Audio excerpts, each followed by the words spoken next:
What's going on, guys? Welcome to Everything Always. My name's Michael Remen, aka Allfires. Now, I've been surprised as we've been this deep into the actor strike that there's continually rumors coming out about the casting for the Fantastic Four. Literally nothing is happening with the actors right now, yet we've gotten new names pretty much every week and over the last 2 months. But today we have a Fantastic Four update that is very different as Marvel Studios moves forward with some test screening. And what they're doing is testing a specific type of lens that's going to give the Fantastic Four film, well, a different look than a lot of the other Marvel movies. We're going to talk about exactly where this update came from, why we can trust it, and what it ultimately means for what Fantastic Four is going to look like on the silver screen when they finally shoot it. But first, if you could grab the subscribe button. We do daily Marvel content at the channel, and that's all we do. Everything from official Easter egg breakdowns, trailers, and reviews to the occasional industry insider report and everything in between. So if that sort of thing's for you, hit the subscribe button, leave a comment down below. That will automatically enter you to win our ongoing PS5 giveaway. The next one is right around the corner to coincide with Loki. Again, all you got to do is be a sub, leave a comment if you want, stick around to the end of the video. We get into all the giveaway stuff again there. Okay, so although today's update came via Twitter, it's not from a Twitter scoopster or an anonymous 4chan thread or anything like that. Today's update came from film reporter Humberto Gonzalez, who writes for The Wrap. He tweeted out, quote, "They're testing lenses at Panavision for the Fantastic Four." Now, first up, this is exciting in and of itself, only because it means they're pushing forward with Fantastic Four production, and alongside other rumors, if the actors and the studios can get the strike resolved and before the end of the year, things that were on track to start production at the beginning of next year, say like the Fantastic Four, would still be on pace to do that. And so there'll be sort of moves to the schedule, but their production schedule can stay the same and maybe intact for what's going on in 2024. That also being said, it's going to be overloaded with projects that were delayed from this year. But even more exciting about that is using Panavision lenses to shoot this film. And I'm sure there are some of you out there who are cinebuffs who know a lot more about cameras and filming than I do. But from my general knowledge about this, having worked in film a little bit, filmed in Panavision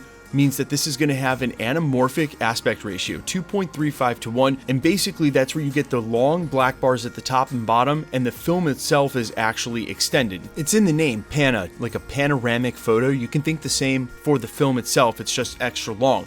But what it also does is flatten the field of depth. Normally, on a normal lens, you'll get those lens flares, and as the lens curves on the side, you can see that in the shot. This goes ahead and flattens the film and gives you much more field of depth and really allows the director to capture so much more in a typical shot than your normal standard aspect ratio. Now, the reason this is extremely interesting is it's going to give the Fantastic Four its own stylized cinematic look, but also remember, we've heard rumors that this is going to be a period piece somewhere set around the 60s, say, as a homage to their comic book origin, and that the Fantastic Four will end up coming into R616 by the end of the film.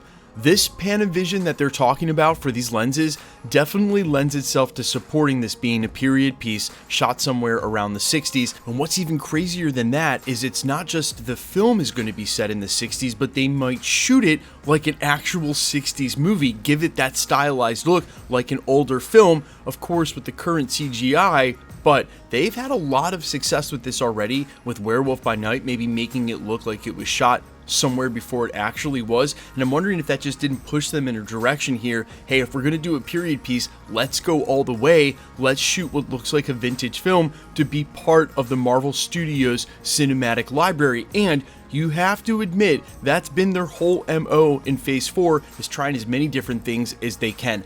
I think this is a great idea. I know that there are some of you who are going to be extra cautious about this, but hear me out, alright? There's already been a couple of Fantastic Four movies, and while the first iterations may have some nostalgia and love in the fan base, where the most recent iteration certainly does not, Marvel Studios had and wanted to do something completely different with this Fantastic Four to set it apart. Then you hire Matt Shakman, the guy who directed WandaVision, where they spent a huge part of that sitcom in the early episodes filming it like as if it was a period piece, not only on screen, but the way it was filmed, the standard aspect ratio, etc. The perfect person to take that application and put it into the silver screen on the Fantastic Four. Now we hear that they're testing out these Panavision lenses, and it's all coming together to make this sound like they are truly going to do an allegorical period piece for the Fantastic Four. And again, I'm totally okay with this. I think getting away from those other versions is cool. There's plenty of films in the future like Avengers Secret Wars,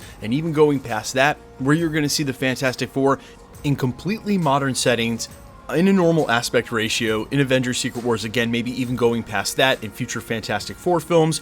I know it seems very scary that they're going to be quote-unquote experimental with the first Fantastic Four film, but you cannot deny it was completely needed, because maybe outside of, say, Spider-Man and the X-Men, it was third down the list as far as popularity and IP and pretense for having this many previous attempts over at Fox before Marvel Studios gets its chance to make its own version. And since that's already happened, maybe you could get away with making just another Marvel film that's set in present day if those other films didn't exist, but they definitely needed to take a turn. And look, there have been a lot of us who have been saying that the Fantastic Four should always have been set in the 60s. That's when it was written for. You can take a lot of the tropes back then, anything, and turn them on their head and make it so that there's this new sort of nostalgic feeling when they're brought over to the 616. You can recapture almost that exact same feeling that we had for Captain America, which we already know worked once, and can carry that over into the future phases of the MCU. Past the multiverse saga,